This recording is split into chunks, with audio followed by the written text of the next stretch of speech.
휴가 기간 동안에 많이 앓았습니다. 감기, 여름 감기가 무섭네요. 그래서 목요일까지 정신없이 보내다가 좀 괜찮아져서 이렇게 돼서 이것도 하나님 주신 특별한 은혜라고 싶습니다.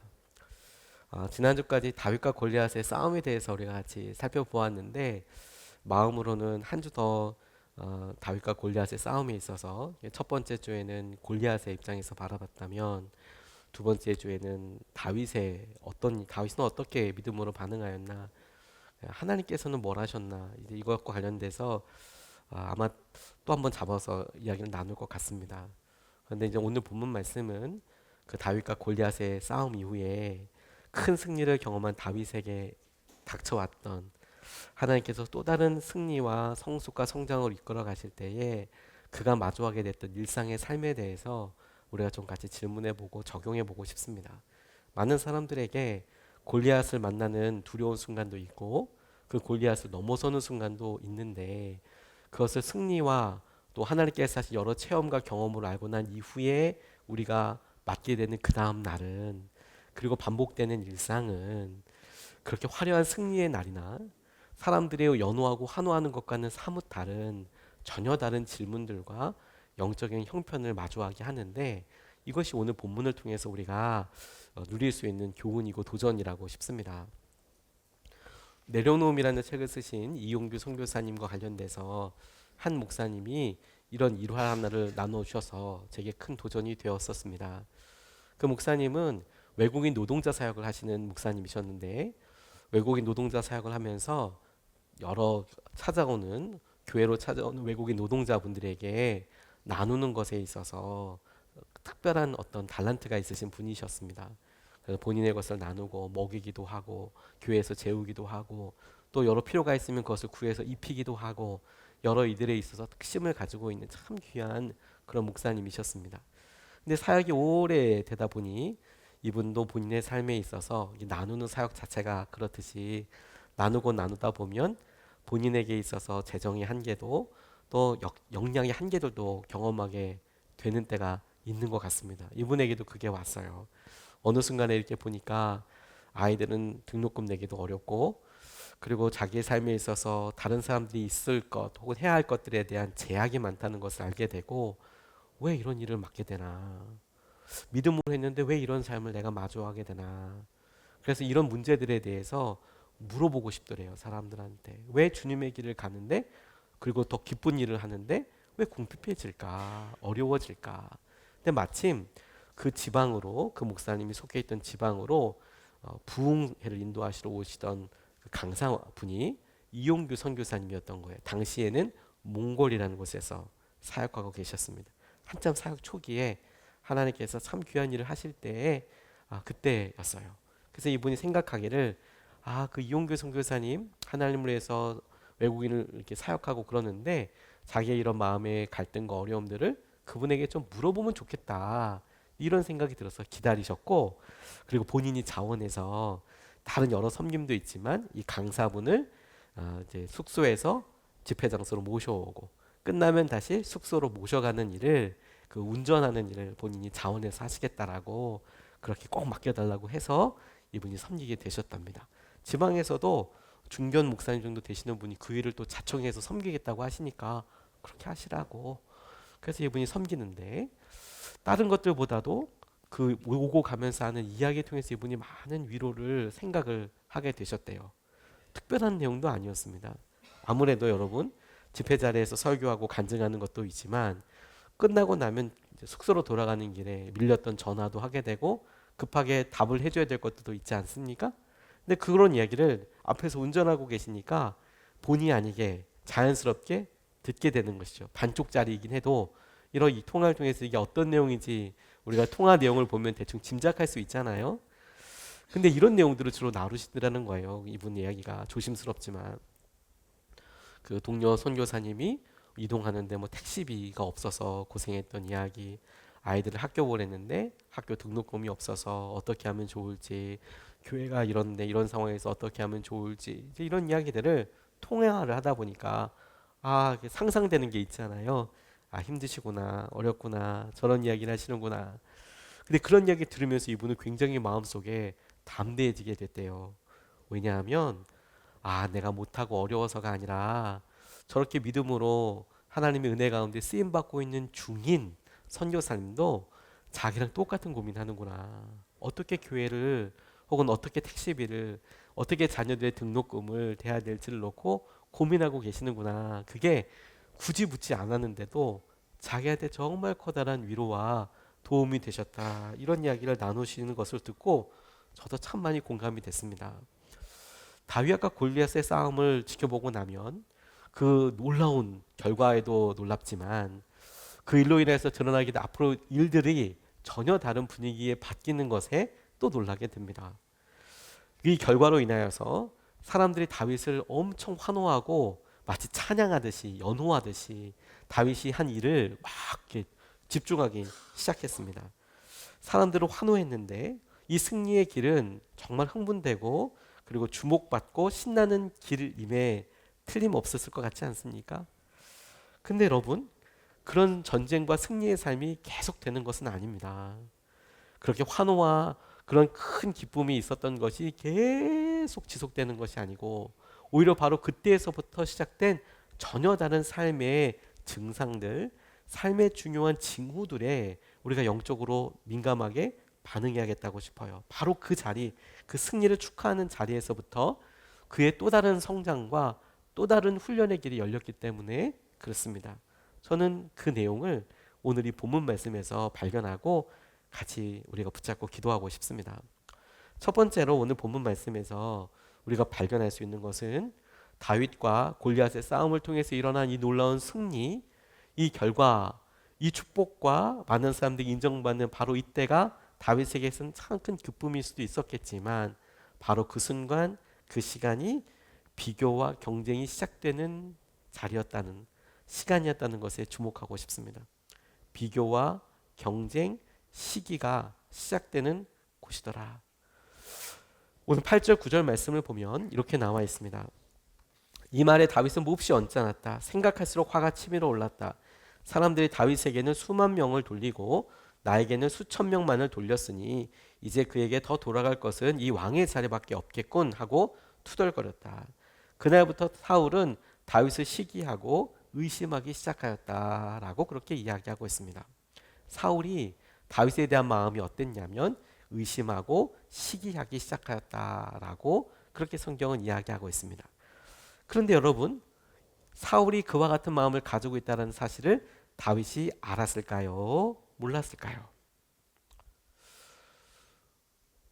그가 전혀 알지 못하는 곳에서 사울의 마음의 깊은 곳까지 처음에 발현되어 있는 이 마음을 저는 아마 다윗은 몰랐을 것 같아요. 그리고 그게 우리 삶에서 경험되는 현실과 아주 비슷하다고 싶습니다. 무슨 말이냐? 모든 사람이 다윗의 승리와 골리앗을 무찔렀으니 대단하다라는 것에 박수를 보내고 축복하고 함께 기뻐해 주는 것이 아니더라는 사실이죠. 그 중에 어떤 사람은 전혀 모르고 알지도 못하고 그리고 다윗은 생각지도 못했던 그 사람과 그 장소와 그 시기와 그것에 대해서 경쟁하고 시기하고 안타까운 마음으로 살아가고 있더라. 이것을 오늘 본문 말씀에서 발견할 수 있는 거예요.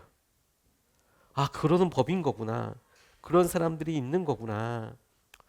그러니까 그렇게 생각해 보면 다윗의 입장에서 사람들에게 막 알려지는 것, 큰 승리에 대한 결과가 좋은 것만은 아닌 것처럼도 느껴집니다. 왜냐하면 그런 것들이 결국에는 우리를 넘어뜨리고 우리를 바라보게 되는 여러 일들에 있어 다른 일들로 이어지기 때문에 그렇게 되겠죠. 그래서 여러분 가장 두려운 것은 아무도 모르는 곳에서 비교가 시기가 질투 같은 것들이 시작되고 있더라는 거예요. 그리고 너무도 안타깝게도 우리도 똑같이 경험하는 일들은 그런 일들을 우리 스스로도 자각하지 못하고 있는 상황들이 많다는 거예요. 대부분 여러분 우리들은 골리앗과의 싸움에서의 결과들 혹은 우리의 삶에서 진지하게 일어났던 소중한 결과들에 대한 승리에 도취되어서 어느 다른 사람들이 가지고 있는 이런 마음을 이해하지 못하고 전혀 상상하지도 못한 채 살아가는 것이 우리의 일반적인 마음이더라라는 것입니다. 여러분 그렇다고 생각하면 우리가 그래 다른 사람들이 우리 그렇게 생각해? 이런 마음을 가지고 모든 사람을 바라본다면 건강한 관계는 절대로 이룰 수가 없습니다. 누가 그럴지. 저 사람이 날 그렇게 생각하는 게 아니야? 안 좋게 생각하는 거 아니야? 우리 집에 뭐 있다고 뭐 생각하는 거 아니야? 이런 식으로 생각하기 시작하면 어떤 건강한 관계도 맺을 수가 없겠지요. 오히려 이것은 그냥 당연한 사실처럼 그런 사람도 있겠거니 라는 사실로 받아들이고 거꾸로 이것은 우리에게 스스로에게 질문해야 될 질문이 되는 거예요. 다른 사람이 날 어떻게 생각해?가 아니라 내 마음속에는 다른 사람들이 다윗처럼 승리하고 승승장구할 때에 혹시라도 이유 없는 비교와 시기와 질투가 있는지를 거꾸로 질문해 볼 수 있죠. 다른 사람들 마음에 있는 것을 우리가 어떻게 지시하거나 알아차리거나 그러지는 못한다고 하더라도 적어도 이 일을 통해서 기쁨과 승리의 자리에 이런 시기와 질투가 있다면 이게 당연한 거라면 적어도 우리 마음속에 있는 다른 사람들 향한 시기와 질투와 경쟁에 대하여 경계할 수 있겠다고 싶어요. 제 연약한 모습 중에 하나였던 모습이 목회를 처음 시작하면서 훈련을 받을 때 가장 주의해야 했던 것 중에 한 가지가 있어요. 부끄럽지만 이런 모습과 훈련들을 겪었습니다. 성도님들을 정말 그 모습 그대로 존경하고 사랑하되 부러워하지는 않는 거. 이거 주님께서 저한테 참 많이 훈련시키셨어요.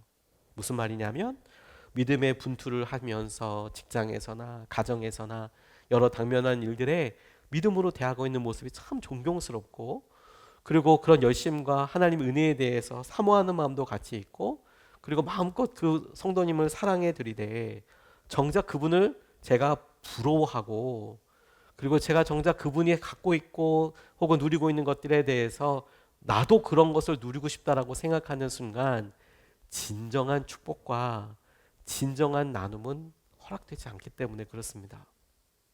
일례로 이런 것이죠. 신방을 갔는데 그분의 삶이 너무 힘들고 어려우면 누구라도 하나님 함께 해달라고 눈물로써 손잡고 기도하게 되지요. 같이 기도하게 되지요. 그리고 함께 일어날 곳을 얻고 같이 종용하고 그렇게 같이 하게 됩니다. 근데 여러분 어느 순간에 이렇게 갔는데 집이 넓고 그리고 뭐가 어떻고 그렇게 너무 다 은혜이고 너무도 축복이고 너무나 좋아 보이는 거예요. 그건 하나도 이상한 것도 아니고 참 그분의 수고의 결과이고 그분의 그런 여러 일들이죠. 하지만 우리가 그분의 그런 여러 열심과 어떤 과정과 역경들이 있었는지 다 모르지 않습니까?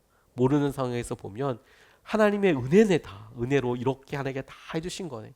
본인의 열심인 부분보다도 은혜로 채우신 부분들이 참 많구나. 그럼 우리 스스로 어떻게 생각하냐면 왜 우리에게는 그런 은혜가 없지? 왜 우리에게는 저런 것들이 없을까? 라고 하면서 우리의 마음속에 부러움이 작동하기 시작하는 거예요. 그리고 섭섭마귀가 이렇게 안에서 활동하기 시작하는 거예요. 나는 왜 아니야? 나는 왜 우리 가정은 왜 이래? 왜 이렇게 살아갈 수밖에 없는 거야? 그런 일들이 마음속에 있게 되는 거예요.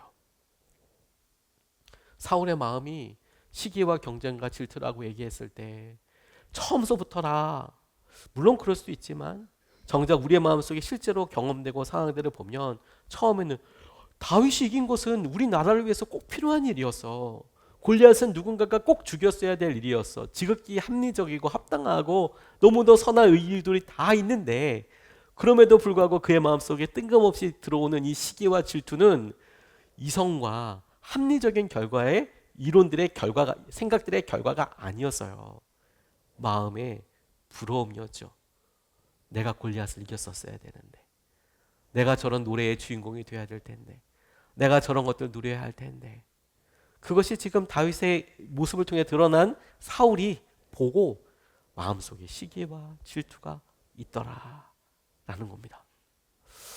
우리가 주님께서 우리에게 허락하신 승리의 길, 그 승리의 길을 넘어가는 데 있어서 반드시 경험하게 되는 일상에는 이런 시기와 질투와 관련된 여러 상황들이 섞여서 혼재되어 있는 상태로 살아가고 훈련하고 성숙하는 과정들이 반드시 있다. 반드시 있다.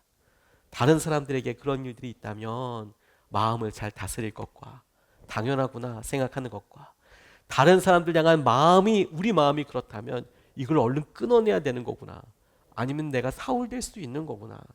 이걸 주목해야 한다는 거예요.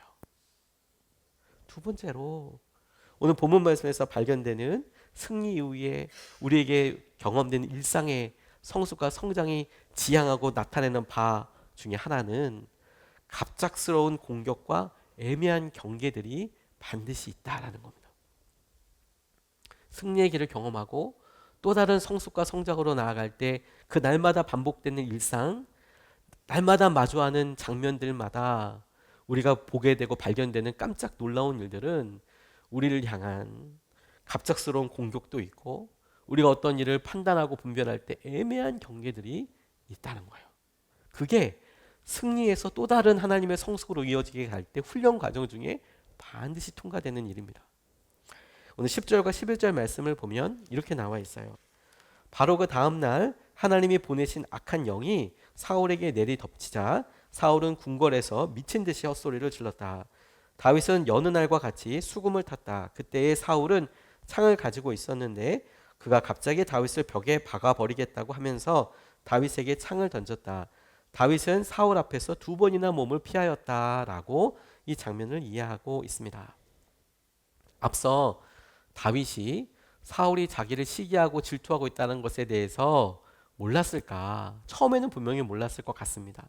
그런데 아마 의심하는 시간은 좀 있었을 것 같아요. 혹시 날 이렇게 생각하는 거 아니야? 혹시 날 부담스럽게 생각하는 거 아니야? 혹시 내가 정적처럼 여겨지는 거 아니야? 이런 생각들을 하겠지요. 눈치를 챌 수도 있겠지요. 그런데 이런 것들이 검증이 안 되죠. 근데 이제 행동으로 확 드러나는 겁니다. 창을 던져서 확 뿌리는 순간 정확하게 알게 되는 것이죠. 나를 향한 마음이 적개심이구나. 아, 나를 죽이려고 하는구나. 아, 내가 이렇게 힘든 거구나. 이제 이것을 알아차리게 되죠. 다른 사람들이 시기와 질투를 알아차리게 되었을 때에는 정말 어려운 일들 앞에 있게 됩니다. 힘들죠.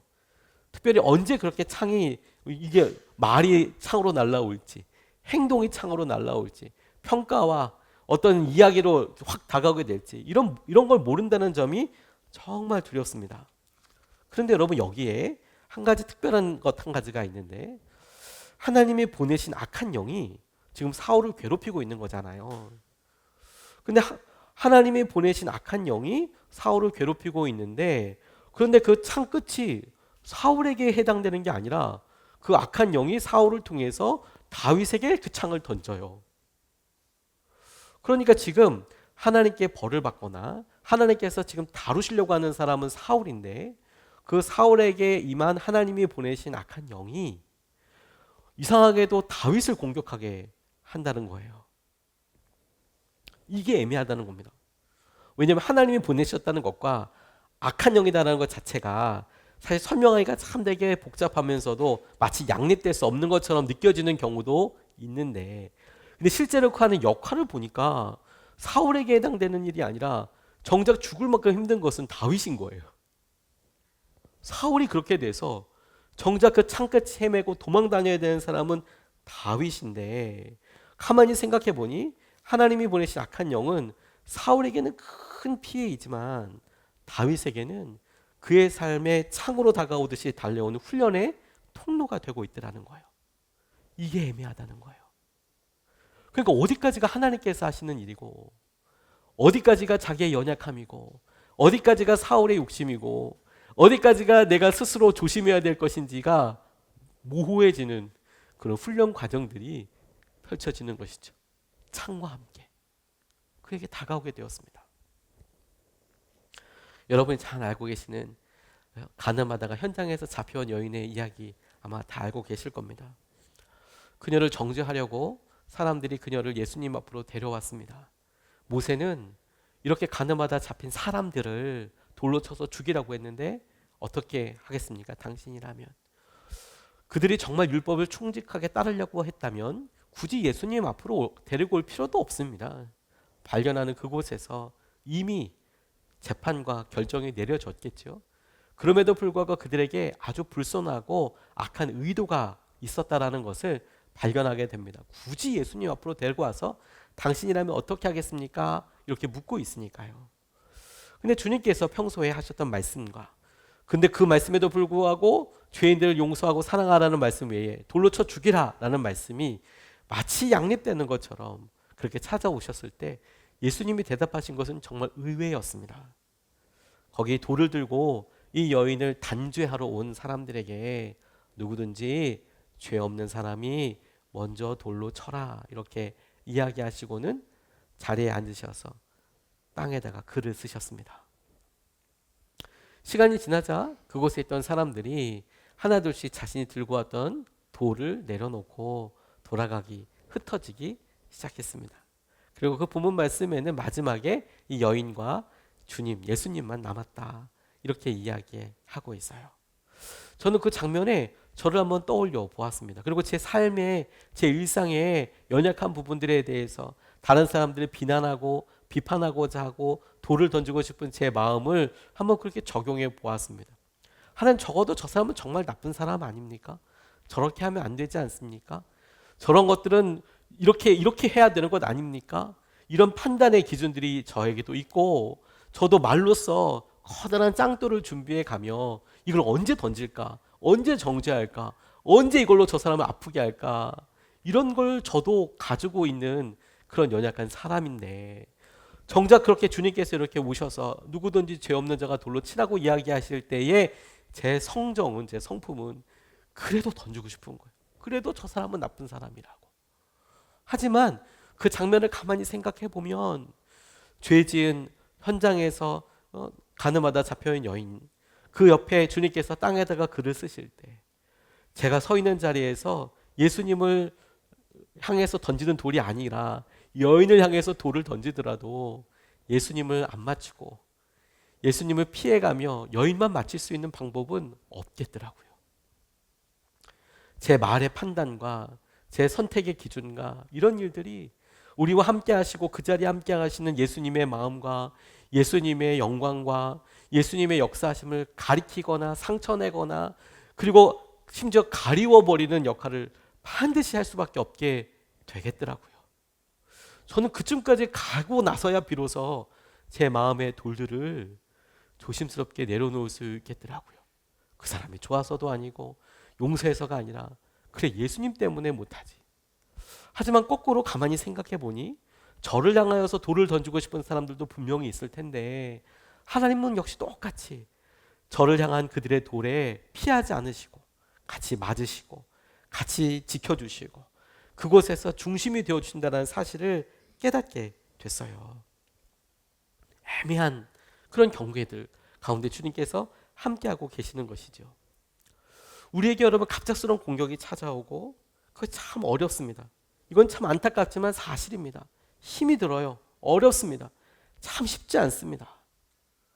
그런데 여러분 피한다고 사라지는 것도 아니에요. 안 만날 수도 없어요. 이것이 딜레마예요. 그리고 이 딜레마가 주님께서 예비하신 승리를 경험한 다음에 하나님께서 또 다른 길로 인도하실 때 겪게 되는 아주 중요한 과정인 거예요. 아니 하나님 이렇게 속절없이 창을 피해 다니고 하나님께 속절없이 이게 하나님의 역사인지 내 연약함인지 사울의 욕심인지 이런 모르는 일들로 내가 이렇게 다니는 이런 일들이 적어도 하나님께서 오늘 다윗의 삶을 통해서 보여주실 때 다윗의 잘못과 어떠함이라기보다 그에게 승리의 삶에서 또 다른 아름다운 존재로 다듬어 가기 위해 하나님께서 예비하신 가장 놀라운 훈련의 과정이라는 사실이에요. 왜? 이것이 승리의 길을 향한 일상에서 꼭 필요한 여정이기 때문에 하나님께서 우리에게 허락하여 주시는 겁니다. 왜냐하면 여러분 그것이 세 번째 이유 때문에 그렇습니다. 하나님께는 과정 자체가 목표이기 때문에 그렇습니다. 하나님께는 목표가 있고 네가 이런 목표를 이루기 위해서 이러이러이러한 과정들이 있어야 돼. 이게 아니고 하나님은 우리가 지금 어떤 선택과 어떤 과정을 갖추는지 자체가 하나님의 목표예요. 수험생들이 수험 공부를 하면서 그래 이런 여정들을 거쳐서 이런 결과들을 갖게 돼. 이런 목표들을 우리는 사고하지만 그게 아니라 하나님께서 주목하시는 것은 우리가 수험 기간을 보내거나 학교 생활을 보내거나 할 때 어떤 믿음으로 살아가는지가 자체가 목적이고 목표이시라는 거예요. 그래서 우리가 어떤 선택을 하느냐, 어떻게 결정을 하느냐를 하나님께서는 진심으로 중요하게 여기세요. 과정 자체가 목표이기 때문에. 오늘 14절에서 16절까지 말씀을 보면 이렇게 나와 있습니다. 주님께서 그와 함께 계셨기 때문에 어디를 가든지 그는 항상 이겼다. 다윗이 이렇게 큰 승리를 거두니 사울은 그것을 보고 다윗을 매우 두려워하였다. 그러나 온 이스라엘과 유다는 다윗이 늘 앞장서서 싸움터에 나가는 것을 보고 모두 그를 좋아하였다. 이렇게 나와 있습니다. 그가 어느 곳에 가든지 항상 이겼다. 저는 처음에 이 부분을 읽으면서 내심 마음이 슬펐어요. 아니, 항상 이겼다는데 왜 그렇습니까? 어디를 가든지 항상 그가 이겼다. 당연히 기쁜 일인 것 같지만 왜 그가 여기에 나와 있는지 생각해 보니까 마음에 좀 짠한 생각이 들었어요. 다윗이 늘 앞장서서 싸움터에 나가야 했던 이유는 그가 자원해서도 아니고 안타까운 사연 때문이었어요. 안타까운 사연 때문에. 뭡니까? 사울이 그를 죽이려 했기 때문이었어요. 사울이 그를 시기하고 질투하고 있었기 때문에 그렇습니다. 그래서 주변 사람들이 다윗을 어떻게 생각했는지를 오늘 본문 통해서 살펴보면 사울은 다윗을 두려워하고 있었어요. 시기하고 질투하고 있었습니다. 사람들은 다윗을 좋아했어요. 그가 승리하고 앞장서니까요. 근데 여기서 중요하게 또 물어봐야 될 사람이 있죠. 그럼 다윗은 어땠을까요? 다윗은 좋았겠습니까? 다윗은 행복했을까요? 저는 본문 말씀을 묵상하면서 처음에는 그래, 내가 여기서 피해서 살지, 좋지, 그렇게 생각할 수 있겠지만 시간이 지나면 지날수록, 그 기간이 길어질수록 아무도 나를 존중해 주지 않아. 아무도 나의 승리를 정말로 평가받아야 될 자기의 상사 왕 사울도 인정해 주지 않고 오히려 그것이 시기와 질투의 대상이 되고, 사람들의 어떤 인정을 받으면 받을수록 더 공격의 대상이 되고 더 어렵고, 사울의 신하들은 더 자신을 경계하고 싫어하게 되고 더 위협을 받고, 처음에는 좋았고 견딜만 하지요. 하지만 시간이 지날수록 그것이 정말 편했을까? 그의 마음이 정말 좋았을까? 사실 그는 아무것도 즐겁지 않았을 것 같아요. 여러분, 이렇게 질문해 보세요. 거꾸로 우리가 스스로. 전쟁터가 더 편할 정도의 수준이라면, 전쟁터가 더 안전할 정도라고 느껴지는 상황이라면 그 말이 의미하는 바를 생각해 볼 수 있지 않습니까? 일례로 이렇게 적용해 보세요. 여러분, 가정보다 전쟁터가 더 편하다? 여러분, 그 가정은 어떤 가정이겠습니까? 집에 있는 것보다 나가 있는 게 훨씬 나아. 전쟁터가 나가 있는 게 훨씬 낫겠어. 집에 있는 전쟁이 더 크다는 거죠. 집에 있는 것보다 그게 더 낫겠어. 직장에 있는 것보다 내가 전쟁터에 나가는 게 더 낫겠어. 내가 이 관계를 유지하는 것보다 내가 차라리 전쟁터에 나가는 게 낫겠어. 내가 이제 가까운 사람, 사울이나 자기를 인정해주고 싶어, 인정해주길 바라는 사람들, 뭐 여러 사람들 옆에 있는데, 그런 가까운 사람들과 함께 있는 것보다 차라리 전쟁터에서 마주하고 있는 적들과 내가 마주하고 있는 게 훨씬 마음이 편하겠어. 그게 어떤 마음일까요? 그게. 그리고 여러분, 그런 마음은 우리가 자주 많이 경험하게 됩니다. 우리의 삶이 사소한 말 하나로도 그렇게 확 변하게 되죠.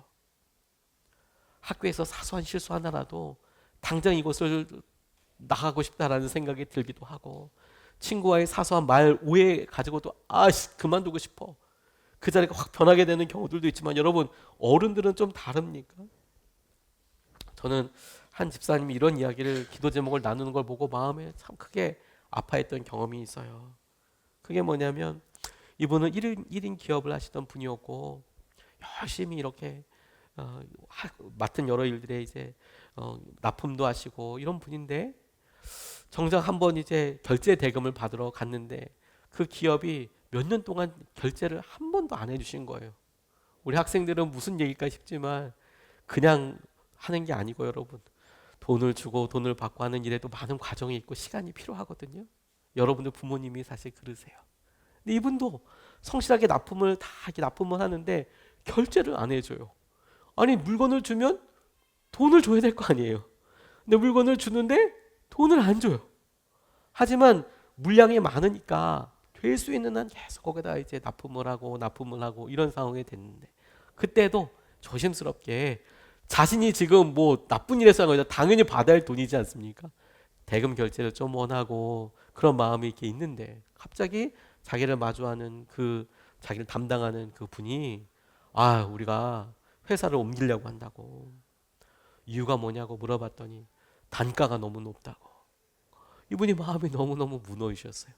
단가가 높다고 이야기하는데 억울했던 이유가 뭐냐면, 아니 한 번이라도 결제를 해주고, 그러면 결제를 해주면 디스카운트를 해주든지 뭘 어떻게 하든지 이렇게도 할 텐데, 결제도 한 번도 안 해줬으면서 단가가 비싸다고 이야기를 하면 그럼 어떻게 하나. 이분이 오셔서 마음속에 너무 힘들어지시는 거죠. 그 일로 인하여서 가족이 살고 사람들을 먹이고 할 수 있지만, 어느 한 순간에 또 다른 사람의 말 한마디로 우리의 마음속은 정말 전쟁보다도 힘든 곳으로 되어버리기 십상인 것이죠. 그게 우리의 현실인 겁니다. 그게 우리의 마음인 겁니다. 우리가 일주일 동안 살면서도 정작 가만히 우리의 마음속의 혼란과 중심을 보면, 부모님과의 사소한 말뿐만 아니라 우리가 알고 있는 상황들을 재차 확인하는 것만으로도 얼마든지 우리 마음은 전쟁과도 같은 상황과 어려운 상황에 있을 수 있고, 힘들 수 있고, 아플 수 있고, 도망치고 싶고 할 수 있는 일들이 우리에게 여러 있는 것이죠. 그런데 여러분, 저는 이 본문 말씀에서 아까 말씀드렸던 하나님의 말씀이었던, 주님께서 그와 함께 계셨기 때문에 어디를 가든지 그는 항상 이겼다, 이 말씀이 다시 붙잡아지더라고요. 여기서 이 항상이라는 표현을 all the time, always, 항상, 늘이라는 뜻으로도 해석할 수 있고, 그게 원문에 의하면 바른 적용이지만, 그럼에도 불구하고 조심스럽게 이렇게 적용을 해볼 수 있겠다고 싶었어요.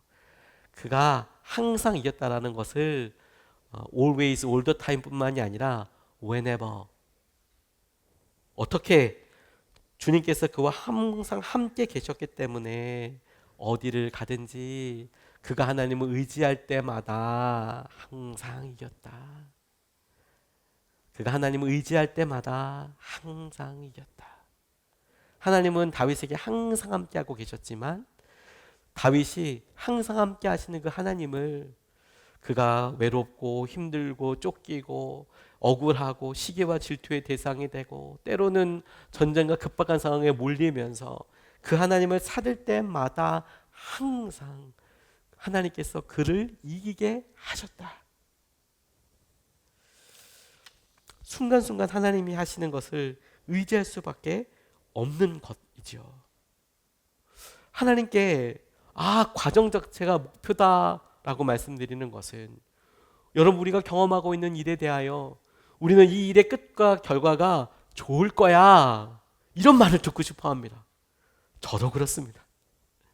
근데 주님이 오늘 말씀을 통해서나 성경 말씀의 위인들을 통해서 보여주실 때, 주님께서는 이 미래에 대해서 언급하시기보다, 그래서 너는 지금 어떤 선택을 할 것이냐, 그래서 너는 누구를 붙잡을 것이냐, 그래서 너는 어떻게 믿음으로 결단할 것이냐, 하나님은 우리에게 그것을 오히려 도전하고 계시는 것 아니겠습니까? 그게 과정 자체가 목적이다라는 이야기예요. 다윗이, 사울이 어떻게 이 시기가 끝나는 것에, 다시 말해서 다윗 스스로가 사울이 나를 이렇게 시기하고 이렇게 질투하고 이렇게 미워해, 다윗이 이것을 끝내도록 할 수 있는 일이 있습니까? 없어요. 다윗에게는 없어요. 사울이 그쳐줘야 해요. 방법이 없어요. 자기를 이렇게 싫어하는데 그걸 어떻게 합니까? 또 미움이 끝날 때, 주위 사람들이 이렇게 끝날 때, 끝나게 하기 위해서 자신이 할 수 있는 일이 있습니까? 없어요. 온통 대상이에요. 창에 날라오는 거 어떻게 안 날아오게 할 수 있어요? 그래서 본인이 할 수 있는 게 아무것도 없어요.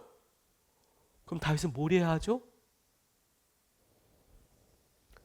그렇기 때문에 여러분, 이렇게 아무것도 할 수 없다면, 그러면 완벽하게 하나님의 손 안에 있는 거예요. 이것이 하나님을 의지할 때, 이런 순간을 하나님 앞에 의지할 때, 그 의지하는 하나님을 통하여 우리에게 역사하시는 생명을 우리가 경험하고 그 능력과 힘을 우리가 붙들게 되는 것이지요. 그게 승리의 삶 이후에 날마다 일상 가운데 관련되는 우리를 훈련해 가시고 우리를 변화시켜 가시는, 성장시켜 가시는 하나님의 매일매일의 중요한 과목인 거예요. 주님의 목적은 주님께서 지금 우리 삶의 혼돈 위에서 지금 걸어오실 수 있다. 그걸 네가 믿느냐? 그 주님을 바라보는 것이고, 주님의 훈련은 지금 받아야 하는 것이지 나중에 받을 수 있는 것도 아니고, 그분의 목적은 먼 미래에 위한 어떤 것이 아니라 지금 이 순간 우리가 어떤 존재로 주님 앞에 의지하는지, 그리고 그런 날마다 일상이 계속되는 것을 통해서 하나님께서는 우리를 승리하게 하시고 하나님께서 예비하신 놀라운 은혜의 사람으로 변하게 하고 계시는 거예요. 다윗은 그때 완성된 게 아니라 사실 이 날마다로 완성된 거예요. 완성되고 그렇게 살아가게 되는 것입니다. 그러니 여러분, 오늘 우리가 각자의 삶에서 경험하고 있는 일이 어떤 일이든, 어떤 삶의 형편이든, 나를 이해하지 못하고 어려운 사람들의 시기와 질투로 낙담하고, 혹은 나를 향하여서 다가오는 창으로 인하여서 고통스럽고 이것을 끝낼 수 있는 방법도 내게 없는 것 같고 그렇게 여겨진다면, 우리를 완전하게 붙잡고 계시는 하나님의 손 안으로 우리가 손을 내밀어 뛰어들어야겠어요. 오늘 여러분 말씀 가지고 한번 이렇게 나눠보시기를 바랍니다. 속회가 방학이지만 나눔 제목을 계속 나눠드립니다. 스스로에게 질문해보고 대답해보면 말씀을 듣고 나서 이게 정리돼야 될 포인트구나, 아마 조금 더 말씀이 명확하게 보이지 않을까 싶습니다. 첫 번째, 다른 사람들의 속마음을 알게 되었을 때, 다른 사람들의 나를 생각하는 속마음을 알게 되었을 때 그것이 당신이 생각하고 있었던 것과 많이 달라서 당황했었던 적이 있었다면 언제입니까? 두 번째, 당신을 힘들게 하는 여러 고민들이 정확한 원인을 모른 채로 하나님의 다루심인지 헛갈릴 때 어떻게 하면 좋겠습니까? 세 번째, 당신이 지금 하나님을 의지해야 할 일들은 무엇입니까? 우리의 삶에 그럼에도 불구하고 내가 지금 의지할 때마다 항상 이겼다라고 이야기했는데, whenever, 항상 주님을 의지할 때마다 경험하게 될 그 일, 지금 우리가 겪고 있는 일은 무엇입니까? 한번 나눠 보시기를 부탁드리겠습니다.